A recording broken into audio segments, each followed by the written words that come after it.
यतिखेर हाम्रो बीचमा नेपाल कम्युनिस्ट पार्टी माओवादी केन्द्रका प्रभावशाली नेता लीलामणि पोखरेल हुनुहुन्छ। लीलामणि पोखरेलजी, हजुर, तपाईलाई नेपाली बसमा स्वागत गर्न चाहन्छु। धन्यवाद। अब देशको कुरा गरौँ होइन, एमसीसी को कुरा गरौँ। एमसीसी पारित गर्नको लागि सरकारले तयारी गरेको हो। अब होइन, किनभने साझा न्यूनतम कार्यक्रम, यो त सरकार मिलिजुली सरकार न हो। मिलिजुली सरकारमा काम गर्नका निम्ति, कार्ययोजना बनाउनका निम्ति साझा न्यूनतम कार्यक्रम भनेर पारित गरिएको छ केही समय अगाडि। त्यसकारणले त्यो सरकारले अहिले गर्ने काम चाहिँ त्यही साझा न्यूनतम कार्यक्रमभित्र बसेर मात्रै गर्ने कुराहरू हुन्छ। त्योभन्दा बाहिर आफूलाई लागेको आधारमा मात्रै कार्यक्रम सञ्चालन गर्ने त्यो कुरा चाहिँ नि सम्भव हुँदैन। तर एमसीसी अनुमोदन गर्न सत्तारूढ गठबन्धनभित्र गृह कार्य सुरु भएको छ र सत्तारूढ अर्थ मन्त्रालयले पत्र पनि लेखिसके नि त मुख्यालयलाई। त्यही त म भन्दैछु, सत्तारूढ गठबन्धनको मुख्य घटक नेपाली कांग्रेसले नेतृत्व गरिरहेको छ। त्यसले हिजो तिनै पार्टीका नेताहरू, प्रधानमन्त्री हुनुहुन्थ्यो शेरबहादुर देउबाजी र ज्ञानबहादुर कार्की अर्थमन्त्री हुनुहुन्थ्यो। त्यति बेला सन् 2017मा उहाँहरूले नै, ज्ञानबहादुर कार्कीजीले नै हस्ताक्षर गर्नुभएको छ। त्यसकारणले त्यो आफूले हस्ताक्षर गरेको सम्झौतामा त्यसमा सरोकार राख्नु, त्यो पारित हुनुपर्दछ भनेर चाहिँ नि आग्रह राख्नु, त्योलाई मैले धेरै अस्वाभाविक मान्दैन। तर त्यो मुद्दा चाहिँ नि नेपालको राजनीतिक रूपमा धेरै विवादित बन्यो। नेपालको राष्ट्रिय स्वतन्त्रता, स्वाधीनतासँग जोडिएका प्रश्न, मुलुकको असंलग्न परराष्ट्र नीति, स्वाभिमान, यी सबै कुराहरूसँग त्यो जोडिएको कारणले गर्दाखेरि अहिले त्यो मुद्दा चाहिँ नि त्यो विषयवस्तु पार्लियामेन्टबाट अथवा सरकारले पारित गर्नु हुँदैन, कार्यान्वयन गर्नु हुँदैन भन्ने मान्यता हामीले राखिरहेका छौँ। अर्को प्रसङ्ग पनि छ। अर्को प्रसङ्ग के हो भने देश त राजनीतिक दलहरूले चलाउने हो। राजनीतिक दलहरूको बीचमा कन्सेन्सस नभइकन, सहमति नभइकन राष्ट्रका विषयमा, राष्ट्रिय दूरगामी असर पर्ने राष्ट्रका विषयमा त्यस्ता सन्धि सम्झौताहरू चाहिँ नि एक्लै कुनै उसबाट चाहिँ नि प्रेरित भएर पारित गराउनु खोज्नु त्यति हितकर, त्यो पार्टीका निम्ति पनि हितकर हुन सक्दैन। अर्को पोजिसन पनि छ। हिजो तात्कालीन नेपाल कम्युनिस्ट पार्टी माओवादी के अरे नेपाल कम्युनिस्ट पार्टी नेकपाको नेतृत्वमा बनेको सरकारको बेलामा केपी ओलीजी प्रधानमन्त्री हुनुहुन्थ्यो। त्यति बेलामा केपी ओलीजीले यो सम्झौतालाई जस्ताको तस्तै पारित गर्नुपर्छ भनेर उठाइरहनु हुँदा हामीले हाम्रो पार्टीभित्र त्यो सम्झौताका बारेमा उठिएका विषयवस्तुहरूको बारेमा अध्ययन गर्नका निम्ति एउटा अध्ययन कार्यदल बनायौँ। त्यो अध्ययन कार्यदलले 2077 भाद्र 26 गते एउटा निष्कर्ष निकालेको थियो। 16वटा बुँदाहरूमा विमति जाहेर गरेर त्यो विमतिका बुँदाहरूलाई राष्ट्रिय हित अनुकूल नबनाइकन, तिनलाई संशोधन नगरिकन, सम्झौतामा संशोधन नगरिकन त्यो जस्ताको तस्तै पारित गर्न सकिन्न भन्ने तात्कालीन नेपाल कम्युनिस्ट पार्टी नेकपाले आफ्नो दृष्टिकोण अगाडि राखेको थियो र त्यसलाई पार्टीको 2/3 तपाईले राख्नु भएको दृष्टिकोणलाई स्पष्ट रूपमा अर्थ मन्त्रालयले हिजो पत्र लेखेको छ। विवादित विषयमा स्पष्ट 12 एमसीसीलाई पत्र त गइसक्यो नि त अर्थ मन्त्रालय। म त्यस विषयमा भन्दैछु, त्यो गरेको थियो। त्यस पछाडि त्यो पारित पनि, त्यो संसदमा दर्ता भएर बसेको भए तापनि त्यो पारित भएन र त्यसमा फेरि मैले र आम नेपाली जनता, यसका बारेमा सरोकार राख्ने जनताले यो चाहिँ नि सम्झौता देशको हित विपरीतै, उत्पत्ति नै विपरीत भएको कारणले गर्दाखेरि यो सम्झौता खारेज हुनुपर्दछ भन्ने धारणा पनि हामीले सार्वजनिक गरिरहेका छौँ। यत्रो विवादको बीचबाट अहिलेको प्रधानमन्त्रीजीले यो पारित गराउनका निम्ति ल्याउनुहुन्छ भन्ने कुरा त मैले मान्न सक्दिनँ। अब एमसीसीलाई के लेखियो भन्ने कुराहरूका सम्बन्धमा उठेका प्रश्नहरूको बारेमा सरकारले एमसीसीलाई लेख्यो होला। सरकारले आफ्नो तर्फबाट लेख्ने कुराहरू लेख्या हुन सक्दछ। तर त्यसका महत्त्वपूर्ण विषयहरू जुन कुराहरू उठेका थिए, जुन कुरा चाहिँ त्यो सरोकारको रूपमा उठेका थिए, जनताको सरोकारको रूपमा। ती कुरा त हल भएका छैनन् अहिले। हामीले त्यहाँ राष्ट्रिय तपाईँहरूको मुख्य एजेन्डा भनेको, तपाईँहरूको चासो भनेको इन्डो पेसिफिकको कुरा छ होइन? तपाईँले भन्नुभएको छ यो रणनीति अन्तर्गत एमसीसी परियोजना पर्छ कि पर्दैन भनेर तपाईँले भन्नुभएको छ होइन। त्यो त एउटा पार्ट हो, त्यो विवादको एउटा पार्ट हो, जसमा अमेरिकी अधिकारीहरू, अमेरिकी दस्तावेजहरू, अमेरिकाको रक्षा मन्त्रालय निकालेका दस्तावेजहरूले अमेरिकाले सहायता दिने सम्बन्धमा, त्यस्ता सहायता दिने सम्बन्धमा अमेरिकाको सुरक्षा अवधारणा केन्द्रित गरेर दिने गरेको 2004बाट नै उसले त्यो कुराहरूको सुरुवात गरेको थियो भने 2017मा आएपछि जब इन्डो पेसिफिक स्ट्राटेजी भनेर एउटा एलायन्स खडा भएको छ, त्यो मूलतः अमेरिकाको राष्ट्रिय सुरक्षाको अवधारणा लिएर सैनिक, आर्थिक र सूचना सम्बन्धी गतिविधि गर्नका लागि दक्षिण पूर्वी एसियाका मुलुकहरू अथवा हिन्द प्रशान्त क्षेत्रका मुलुकहरूको बीचको एउटा गठबन्धन, अमेरिकी भित्र एउटा गठबन्धन निर्माण गरिएको, त्यो गठबन्धन भित्र नेपाललाई पनि प्रवेश गरिएको, नेपाललाई दिने सहायता पनि त्यही गठबन्धनकै रणनीति भित्र रहेको भन्ने कुरा अमेरिकी अधिकारीहरूले बोलेका, अमेरिकी दस्तावेजहरूले बोलेका कारणले गर्दाखेरि यो छ छैन भन्ने प्रश्नै उठ्नै सक्दैन। किनभने स्वतः छ। त्यो स्वतः छ भन्ने बित्तिकै हाम्रो परराष्ट्र नीति, हाम्रो अन्तर्राष्ट्रिय सम्बन्ध, पञ्चशीलका सिद्धान्तले हामीलाई कुनै पनि अन्तर्राष्ट्रिय त्यस्तो प्रकारको सैनिक गठबन्धनमा सामेल गर्न मिल्दैन र हाम्रो स्वतन्त्र अस्तित्वमाथि त्यसले हस्तक्षेप गर्ने भएको कारणले त्यो कुराहरू हो। त्यो एउटा पार्ट हो, एउटा अंश हो। त्यो होइन, एउटा अंश हो, तर पनि अर्को कुरा पनि छ नि। एमसीसी जसरी अगाडि बढाउनु पर्छ भनेर प्रधानमन्त्री शेरबहादुर देउवाले भनिरहँदाखेरि अर्थ मन्त्रालयले फेरि पनि प्रश्न उठान गरेको छ, एमसीसी अन्तर्गत नेपाल अमेरिकी सुरक्षाको घेरामा पर्छ कि पर्दैन? होइन, त्यही त पर्छ कि पर्दैन भनेर कोसेर अमेरिकीहरूले अथवा एमसीसी का अधिकारीहरूले पर्दैन भन्ने बित्तिकै हामीले चाहिँ लो पर्दैन रहेछ, यो त पारित गर्नुपर्छ भन्ने ढङ्गले कसैले उठायो भने त्यो मूर्खता हुन्छ। किनभने त्यसका दस्तावेजहरूको त्यसभित्रका अरू फ्याक्टरहरू पनि छन् कि त उनीहरूले आफ्ना दस्तावेज यो डिलिट गर्नु पर्यो कि हाम्रो नेपाललाई एमसीसी अन्तर्गत दिने सहायता अमेरिकी सुरक्षा रणनीतिको अंश पनि होइन, अंश हुँदा पनि हुँदैन, त्यस्ता गतिविधि हाम्रा गर्दा पनि गर्दैनौ, त्यो कुराहरू छँदै छैन भन्ने एउटा पार्ट हो, एउटा मात्रै अंश हो। तपाईँ अन्तर्वस्तुका हिसाबले भन्ने हो भने नेपालको यो चाहिँ नि अमेरिकाले हामीलाई दिने, नेपाललाई दिने यो अन्तर्राष्ट्रिय सन्धि अन्तर्गत भित्र पर्दै पर्दैन।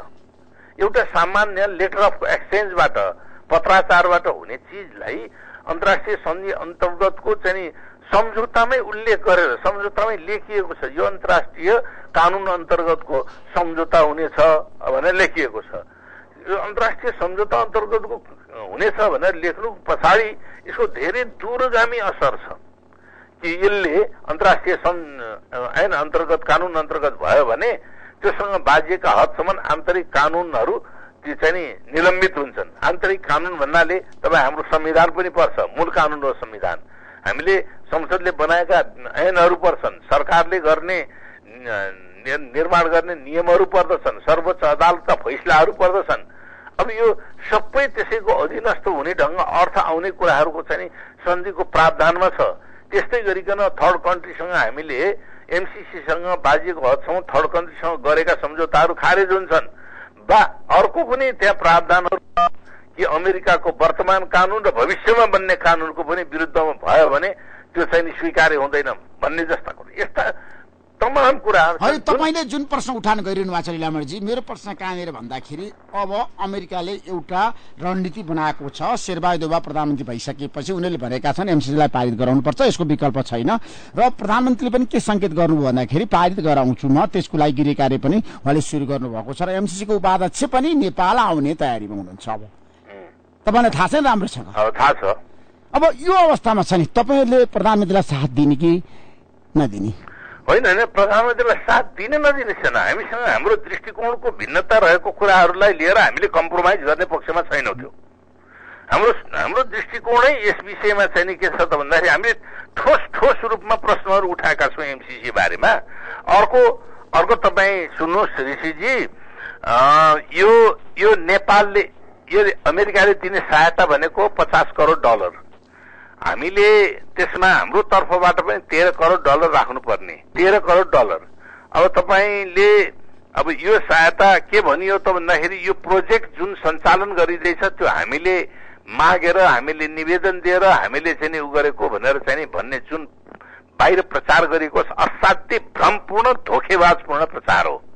किन म त्यसको निम्ति मसँग प्रुफ छ, किन यो हामीले गरेको होइन भन्दाखेरि तपाईले हेर्नु होला नेपाल डायग्नोस्टिक ग्रोथ 2014 भन्ने एउटा चाहिँ रिपोर्ट प्रकाशित भएको छ।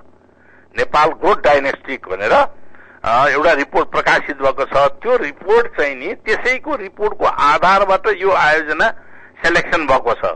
यो आयोजना त्यो रिपोर्टले के कुरा गरेको छ भन्दाखेरि नेपालको विकासमा अवरोधहरू के हुन सक्दछन्, के हुन्छन् भनेर एउटा स्टडी ग्रुप बनाएको छ। त्यसबारेमा स्टडी गर्नका निम्ति, त्यो स्टडी गर्नका निम्ति नेपालको सरकारको अर्थ मन्त्रालयको संयोजन हुने गरिकन चिरञ्जीवी नेपालको प्रमुख आर्थिक सल्लाहकार अर्थ मन्त्रालयको भएको बेलामा उहाँ समेतका 10 जनाको एउटा कमिटी बनेको छ है।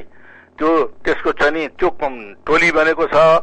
अब त्यो टोलीले यो अनुसन्धान गर्नका निम्ति भनेर, त्यो रिसर्च गर्नका निम्ति भनेर कसको सहायता लिएको छ त भन्दाखेरि 9 जना एमसीसी र युएसएडका प्रतिनिधिहरू छन्। एमसीसी ब्राडले कनिङम भन्ने त्यो टोली नेता छन्, त्यसका एमसीसी का टोली नेता छन् र उहाँहरूको लिड एजेन्सीका रूपमा, याद गर्नु होला फेरि, यो लिड एजेन्सीका रूपमा एमसीसी र युएसएड का प्रतिनिधि तिनैको उसमा चाहिँ नि यो डायग्नोस्टिक चाहिँ नि ग्रोथ डायग्नोस्टिक चाहिँ नि रिपोर्ट तयार भएको छ।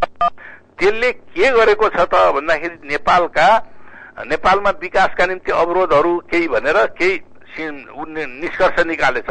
त्यो भनेको अस्थिर सरकार, कर्मचारी तन्त्रको ढिलासुस्ती, कानूनी जटिलता, मजदुरका समस्या, नेपालका साँगुरा रोड हैन, त्यसले ढुवानीमा ज्यादा भयो, अनि ट्रान्समिसन हाई भोल्टेज ट्रान्समिसन लाइनको अभाव भनेर यिनीहरूले यो निष्कर्ष निकालेका छन्। त्यही निष्कर्षलाई आधारित गरेर यही एमसीसी का प्रतिनिधिहरूको सिफारिसले उनीहरूले नै यो प्रोजेक्ट हामीलाई देऊ भनेर ढुवानीको लागि खराब रोड भएको भनेर 5 वटा रोडहरूमा एक्सटेन्सन गर्ने। लीलामणिजी, तपाईँलाई थाहा छ शेरबहादुर देउवा प्रधानमन्त्री बन्दाखेरि 2074 सालमा तपाईँहरू पनि सरकारमा हुनुहुन्थ्यो, कृष्णबहादुर महरा परराष्ट्र मन्त्री प्रधानमन्त्री हुनुहुन्थ्यो। त्यतिखेर तपाईँले एमसीसी पारित गराउनका पहल गर्ने, त्यतिखेर सम्झौता गर्ने, ज्ञानेन्द्र कार्कीले वासिङटन डीसीमा गएर सम्झौता गरेको। एउटा कुरा म बताउँ तपाईँलाई, त्यति बेला हामीले यो सम्झौता भएको हामीले कहिले थाहा पायौं भने, हामीले थाहा पाएको सार्वजनिक रूपमा जनताको सरोकारको विषयवस्तु भएको हुनाले पार्टी लगायतले थाहा पाएको चिज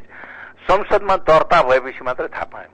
तपाईलाई थाहा थिएन एमसीसी को बारेमा चाहिँ अमेरिकामा गएर अर्थमन्त्रीले सम्झौता गर्दाखेरि अमेरिकामा के गर्नुभयो भन्ने कुराहरूको सार्वजनिक जानकारी जनताको बीचमा हुनुपर्ने हो कि हैन? हामीले त्यो टेक्स्ट पाउनु पर्ने हो कि हैन? जनताले त्यस्तो सम्झौता भएपछि त्यो चिज पाउनु पर्ने हो कि हैन? पहिलो कुरो त मैले यो सम्झौतै होइन भन्छु, सम्झौता होइन, किनभने लेटर अफ एक्सचेन्जबाट हुने चिजलाई सम्झौतामा लगेर राखिनु भनेको यो दुर्नियतै हो भन्ने भन्छु मैले। यो बेटीको गलत सोच हो, गलत नियत हो।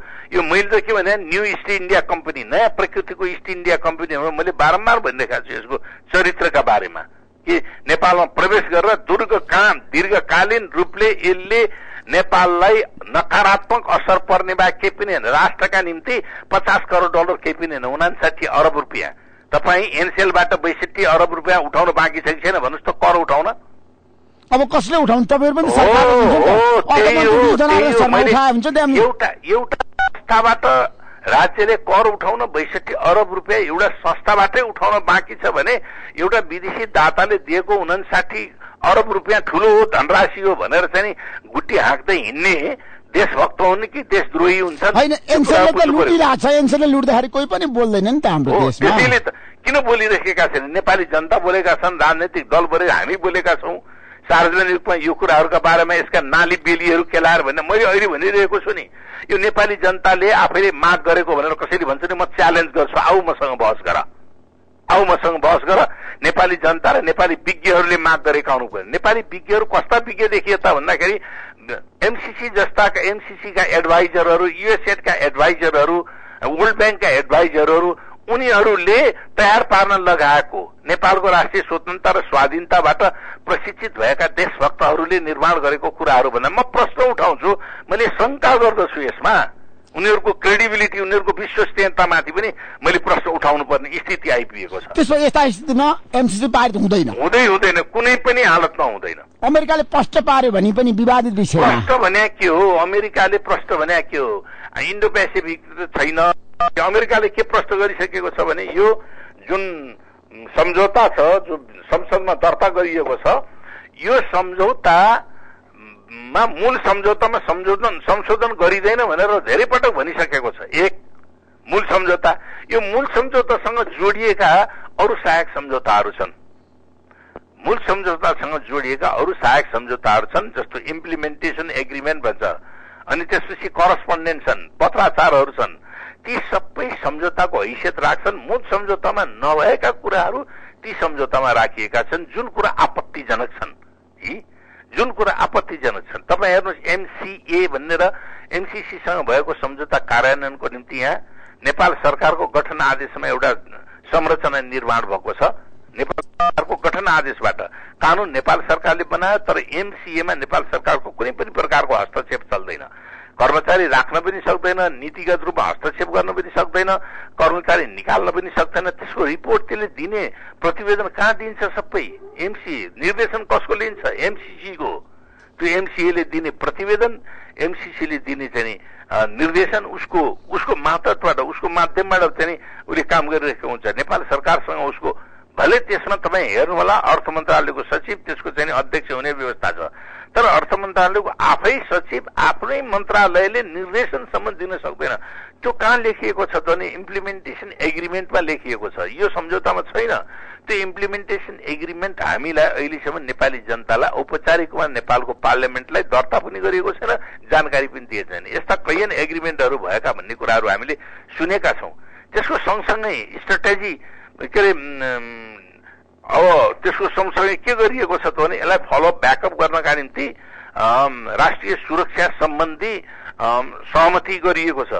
नेपाली सेना र अमेरिकी सेनाको बीचको सहकार्य गर्नका निम्ति भने सहकार्य गर्नका निम्ति उनीहरूलाई प्लानिङ बनाइएको छ। अब अमेरिका 7 समुद्र टाढा 8000 माइल टाढा छ। दुईटा सेनाको बीचको सहकार्यको औचित्यता र आवश्यकता के? पटक पटक उनीहरूको चाहिँ इन्डो पेसिफिक स्ट्रेटेजी रिपोर्ट 2019 जुन 1 मा प्रकाशित एउटा चाहिँ उ छ।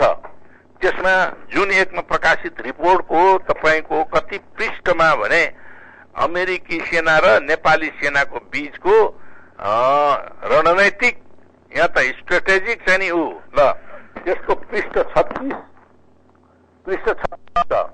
त्यसमा के भनिन्छ भन्दाखेरि defence partnership can be seen in the establishment of US army Pacific led land force talks on June 18 2018 र धेरै पटक चाहिँ यस्ता प्रकारका डायलगहरू भएका छन् भन्ने कुराहरू छ है। स्ट्रेटेजिक पार्टनरशिप भनेको रणनीतिक पार्टनरशिप। उनीहरूका रिपोर्टमा के भन्छ भने हाम्रा छिमेकीहरूसम्मका छिमेकीहरू जो चीन, रुस, यी मुलुकहरूलाई उनीहरूले दुष्ट देशहरू, आफ्ना विरोधी देश बनाएका छन्।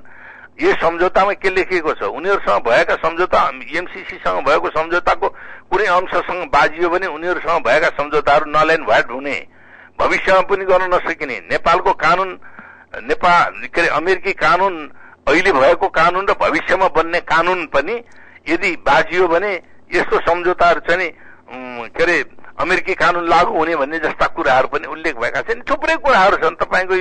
तपाईँको टेलिभिजनमा मैले धेरै पटक बोलिसकेको छु। तपाईँले भन्नुभयो छ के मलाई जान्न। अब शेरबहादुर देउवार तपाईँहरूको बिचमा खटपट छैन त्यसो भए एमसीसीलाई खटपटको कुरो होइन, खटपटको कुरो होइन। उहाँ यति बेला त्यो स्थिति सिर्जना गर्नका निम्ति एउटा पक्ष लागेको छ।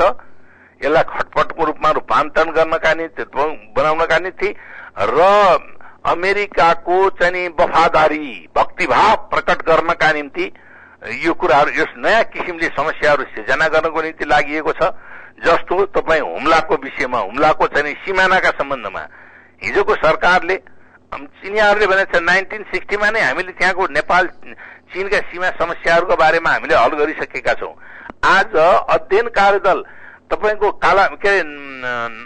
कालापानी क्षेत्रको लिम्पिया धुराको हामीले संविधान त्यसको पारित गरेर अनुसूचीमा चाहिँ नि के अरे उसमा चाहिँ नि पारित गरेर नक्सा पनि हामीले बनाइसके पछाडि त्यसलाई कूटनैतिक रूपले त्यो जमिन फिर्ता गर्नका निम्ति पहल गर्ने हो कि चीनसँगको 12 नम्बर पिलरमा के भयो भनेर गर्ने कुराहरू हो। चीनले नेपालको भूभाग मिचेको छ भनेर त हुम्लाबाट भनिरहनु भएको छ त उहाँले। त्यही त उहाँले भन्नुभएको छ।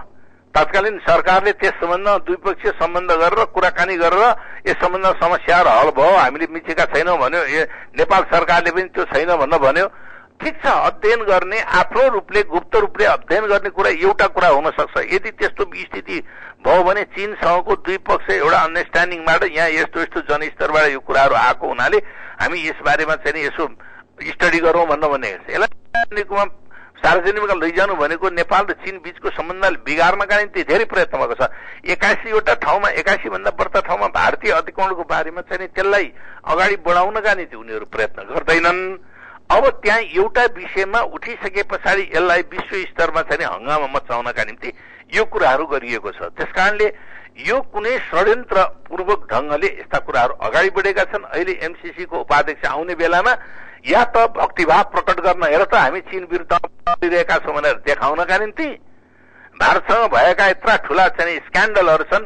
तपाईँले अहिले पनि नेपालको आकाशमा हिजो मात्रै पनि नेपालको आकाशमा भारतीय चाहिँ सेनाको हेलिकप्टर उडिरहेको छ, सिडिओ कार्यालयको माथि उडेको छ, ब्यारेक मात्रै उठेको छ। त्यसबारेमा नेपाल सरकारले एउटा के अरे कूटनैतिक नोट पनि पठाउने हिम्मत गर्दैन। जयसिंह धामीको बारेमा प्रतिवेदन दिने बेलामा कसको भन्दाखेरि उपस्थितिमा भनेर लेख्छ। उसले फुकाइदिएको कुरा लेख्दैन रिपोर्टमा। उसले फुकाएर तिनी जयसिंह धामीको नदीमा खसेर मृत्यु भयो भन्ने कुरा आँखो देखा हाल बताइरहेकाहरूको कुरा बारेमा लेख्दैन। उसको उपस्थितिमा के अरे एसएसपीको उपस्थितिमा कसले गर्यो त? आफै फुस्क्यो उपस्थितिमा। यस्ता कुराहरू गरेर आफ्नो राष्ट्रिय स्वतन्त्रता र स्वाधीनताको बारेमा नगर्ने अहिले अनुचित प्रकारका त्यस्ता प्रकारका कुराहरू तपाईहरू सरकारसँग छ नि स्पष्ट पार्नको लागि आग्रह गर्नुहुन्छ नि प्रधानमन्त्रीले, तपाईहरु भन्नुहुन्छ? एकदमै यस्ता कुराहरू त भनि पनि सक्यो। हाम्रो पार्टीको बैठकले स्पष्ट रूपमा सार्वजनिक रूपमा भनेको त्यो जयसिंह धामीको बारेमा घटनाक्रम यो हो, यसबारेमा चाहिँ त्यसलाई क्षतिपूर्ति दिने र त्यो जसले गरायो त्यसलाई कारबाहीको भागीदार बनाउनुपर्छ भनेर त हामीले माग गरिरहेका छौँ। थ्याङ्क यू सो मच लीलामणिजी, समय सकिएको छ। Thank you so much.